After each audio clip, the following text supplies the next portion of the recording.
జాగృతి అధ్యక్షురాలు కల్వకుంట్ల కవిత మాట్లాడుతున్నారు. ఇక లైవ్ చూద్దాం.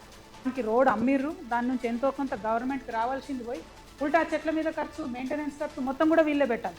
చాలా విచిత్రమైన పరిస్థితి ఉంది. మరి ముఖ్యమంత్రి గారు అసలు మీ డిపార్ట్మెంట్ను రివ్యూ చేస్తున్నారా, చేస్తలేరా?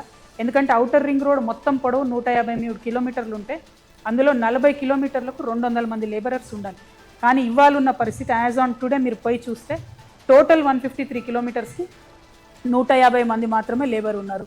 అంటే మీరు కనీసం మన వాళ్ళకు పనిస్తలేరు, వాళ్ళతో మెయింటెనెన్స్ చేస్తలేరు, ఆ సిట్ ఏమైందో కూడా చెప్తలేరు. ఆ సిట్ ఏమైందన్న విషయాన్ని కూడా ప్రజలకు తెలియజేయాలని చెప్పి నేను కోరుతున్నాను. ఓఆర్ఆర్ మీద భద్రత అంటే సిగ్నల్ వ్యవస్థ లేక, ప్రాపర్గా పెట్రోలింగ్ లేక యాక్సిడెంట్స్ అవుతూ ఉన్నాయి. ఇక గంజాయితో జరిగే యాక్సిడెంట్లు విపరీతంగా పెరుగుతున్నాయి. కాబట్టి వాటి మీద ముఖ్యమంత్రి గారు శ్రద్ధ పెట్టాలని నేను కోరుతా ఉన్నాను. అయితే విచిత్రం ఏంటంటే ముఖ్యమంత్రి గారు శ్రద్ధ ఒక డిపార్ట్మెంట్ మీద బాగా గట్టిగా పెడుతున్నారు. దాన్ని ప్లానింగ్ డిపార్ట్మెంట్ అంటారు. అయితే ఈ ప్లానింగ్ డిపార్ట్మెంట్లో ఈ సంచులు మోసే భీమ్బాయ్ ఉంటారు ముఖ్యమంత్రి గారి దగ్గర. ఆయన పేరు చెప్పడం నాకు ఇష్టం లేదు, కానీ ఆయన కంప్లీట్గా ఆయననే ఇన్ఛార్జ్ అన్నట్టు. ఈయన చైర్మన్ ఉంటే ఆయన వైస్ చైర్మన్ అన్న లెవెల్లో వాళ్ళు చెప్తే తప్పితే పని అవ్వడం లేదు. రియల్ ఎస్టేట్ వాళ్ళందరూ కూడా వచ్చి మొత్తుకుంటున్నారు. హైడ్రాతోని రియల్ ఎస్టేట్ సగం కుదేలు చేసిండ్రు, రెండవది అవినీతితో కుదేలు చేస్తున్నారు. Per square feet 150 rupees up front ఇస్తే తప్ప పర్మిషన్ ఇవ్వమని చెప్పి ప్రభుత్వం రియల్ ఎస్టేట్ వాళ్ళను వేధించడం మానుకోవాలి. రియల్ ఎస్టేట్ వాళ్లకు మీరు కంప్లీట్గా ఎక్స్టార్షన్ చేస్తూ ఉన్నారు. దీని మీద మీరు ఈ వేధింపులు మానుకోకపోతే, ఈ ఎక్స్టార్షన్ మానుకోకపోతే ఖచ్చితంగా అవసరమైతే ఈడీ వరకు కూడా కంప్లైంట్ ఇవ్వడానికి తెలంగాణ జాగృతి వెనుకాడదని చెప్పి ఈ సందర్భంగా తెలియజేస్తూ, మరి గుంపు మేస్త్రి గారు జిహెచ్ఎంసీ అంటే గ్రేటర్ హైదరాబాద్ మున్సిపల్ కార్పొరేషన్ కాదు, గుంపు మేస్త్రి గారి హయాంలో జరుగుతున్న మహా కరప్షన్ అని చెప్పి మేము చెప్పాలనుకుంటున్నాం. ఈ కరప్షన్ని తప్పకుండా మీరు చెక్ చేయాలి, దీని మీద ఆలోచన చేయాలి. మన హైదరాబాద్ సిటీ డెవలప్మెంట్ని పక్కకు పెట్టి ఈ అవినీతిని మీరు ఇంకా పెంచుకోవడానికి ఫ్యూచర్ సిటీని ముందుకు తీసుకొచ్చి పెడతా ఉన్నారు. అది కరెక్ట్ కాదు. హైదరాబాద్ సిటీలో మీరు ఫెసిలిటీస్ ఇవ్వండి, ఈ సిటీ ఎదిగేలాగా చూడండి, ఇక్కడ కంపెనీస్ వచ్చేలా చూడండి. ముందు దీన్ని ప్రొటెక్ట్ చేయండి, తర్వాత ఫ్యూచర్ సిటీ గురించి ఆలోచించండి.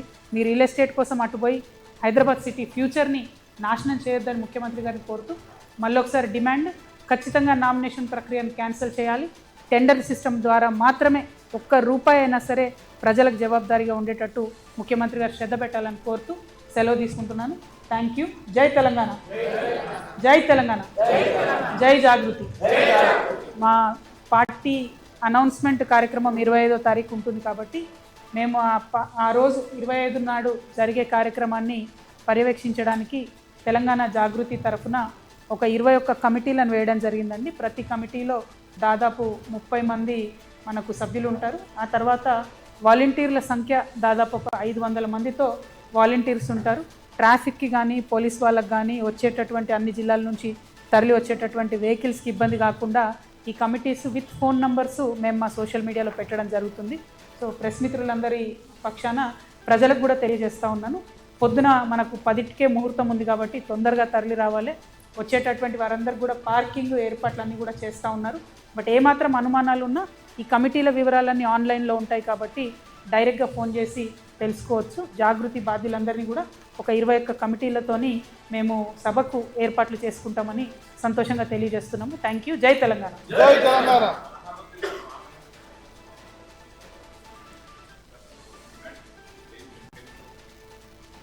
ప్రధానంగా ఒకటండి, మహిళా బిల్లు మీద పాత సెన్సెస్ని ఇప్పుడు అప్లై చేయడం అన్నది చాలా అన్యాయం.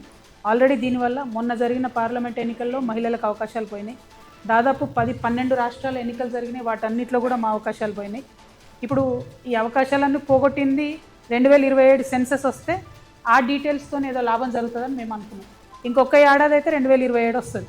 మరి ఆ సెన్సెస్ కోసం ఆగితే డెఫినెట్గా మహిళలకు ఇంకొన్ని సీట్లు ఎక్కువ పెరుగుతాయేమో అని ఒక ఆలోచన.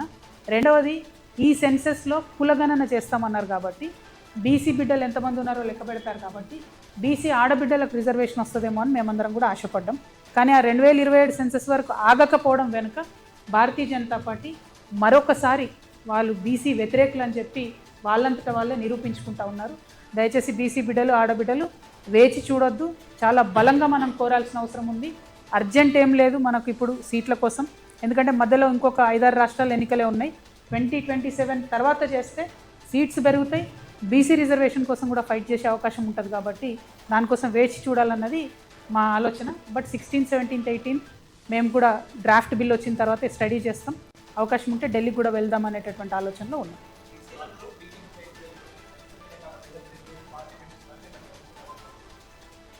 అసలు ఆయన ఎవరన్నది సగం మంది గుర్తులేదు.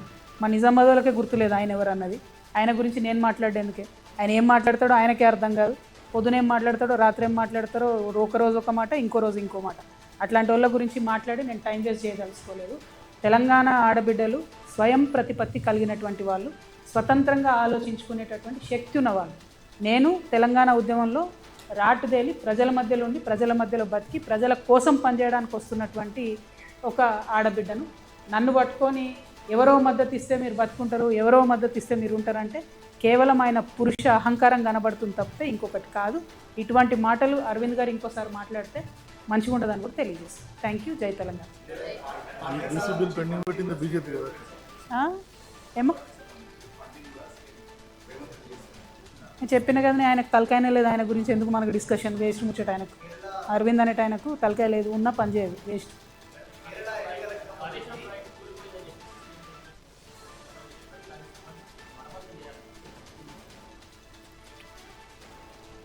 సేమ్ థింగ్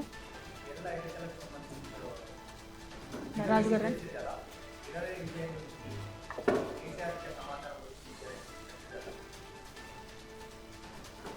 కేరళ ప్రజలను తెలంగాణలో కాంగ్రెస్ పార్టీ మనం చేసిన మోసాన్ని తెలియజేయడం కోసం మాత్రం నేను ఆ వీడియోని రిలీజ్ చేసినాను. అంతో ఇంత కేరళ ప్రజలు కాంగ్రెస్ పార్టీ చేసిన మోసాన్ని తెలుసుకొని లిబరల్ లెఫ్ట్ని గెలిపిస్తే నేను సంతోషపడతాను. డెఫినెట్గా అందులో డౌట్ లేదు. ఆ చర్చ ఎక్కడెక్కడ ఏ ఏ పార్టీలో జరిగిందో నాకు అనవసరం, నాకు తెలియదు కూడా. నాకు ఐడియా లేదు. నీ లెక్క నేను కూడా పేపర్లో చూసిన, తప్పితే నాకైతే ఐడియా లేదు. బట్ కాళేశ్వరం అనే ప్రాజెక్ట్ని ఇదివరకు వాడుకోము అని చెప్పినటువంటి ముఖ్యమంత్రి గారు మళ్ళీ కాళేశ్వరాన్ని ఉపయోగంలోకి తేవాలి అనేటటువంటి ఆలోచన నేను వెల్కమ్ చేస్తున్నా. 2 కారణాలు. కరెక్ట్గా కాళేశ్వరాన్ని కక్కుర్తి లేకుండా, కమిషన్ల కోసం ఆశపడకుండా పూర్తి చేస్తే అన్ని జిల్లాలకు కూడా నీరు ఇచ్చేటటువంటి ఆస్కారం ఉన్నది. కానీ దానికి సంబంధించినటువంటి సిన్సియర్గా పని కాంగ్రెస్ ప్రభుత్వం చేస్తుందని చెప్పి నేనైతే అనుకుంటలేను. ఎందుకంటే వాళ్ళు కర్కశంగా గత 2.5 సంవత్సరాలుగా అన్ని సీజన్లలో కూడా కాళేశ్వరం ఫెయిల్ అయిందని చెప్పడానికి 8.5 లక్షల ఎకరాలను ఎండబెట్టిండ్రు. తెలిసి అంత కర్కోటకంగా ఉంది కాంగ్రెస్ ప్రభుత్వం. కాబట్టి అటువంటి ప్రభుత్వం కాళేశ్వరం రిపేర్ చేస్తుందంటే అది కేవలం కమిషన్ల కోసమే అని చెప్పి నేను అనుకుంటున్నా తప్పితే రైతుల కోసం అయితే కాదు. Thank you. జై తెలంగాణ. సారీ, క్షమించాలి, ఒక్క నిమిషం. మా హెచ్ఎంఎస్ రాష్ట్ర సెక్రటరీ గారు రాజు గారు వచ్చినారు. వారు ఇప్పటిదాకా ఇచ్చినటువంటి వివరాలతోనే నేను హెచ్ఎండిఏకి సంబంధించి, జిహెచ్ఎంసీకి సంబంధించి, అవినీతికి సంబంధించి నేను ప్రెస్ మీట్ పెట్టడం జరిగింది. అనేకమైనటువంటి ఆర్టీఐలు వేసి చాలా సంవత్సరాలుగా కొట్లాడుతున్నారు. దాదాపు ఒక 30,000 మంది జిహెచ్ఎంసీ కార్మికుల రిప్రజెంటేటివ్గా రాజు గారు మరి ఈ సమాచారాన్ని అంతా ఇచ్చినందుకు వారికి మనస్ఫూర్తిగా ధన్యవాదాలు తెలియజేస్తున్నాను. నెక్స్ట్ టైం ఇంకా సానుకూలంగా చాలా డీటెయిల్గా ఫైట్ కంటిన్యూ చేద్దాం. కాకపోతే మళ్ళీ ఒకసారి ముఖ్యమంత్రి గారికి ఒకటే డిమాండ్, దయచేసి టెండర్ ప్రక్రియను రద్దు చేయండి. ఎవరైతే రిటైర్డ్ ఉద్యోగులు ఎంబీ బుక్లను రాస్తూ ఉన్నారో ఆ పద్ధతిని కొనసాగించకుండా ఎవరైతే కరెక్ట్గా సంతకాలు పెట్టాలో ఆ టెక్నికల్ ఇష్యూస్ అన్ని సరిచూసుకునే విధంగా, అవినీతి జరగకుండా ప్రజల డబ్బు ప్రజలకు చెందేలాగా ముఖ్యమంత్రి గారు ప్రయత్నం చేయాలని చెప్పి డిమాండ్ చేస్తూ థ్యాంక్ యూ. సెలవు. జై తెలంగాణ.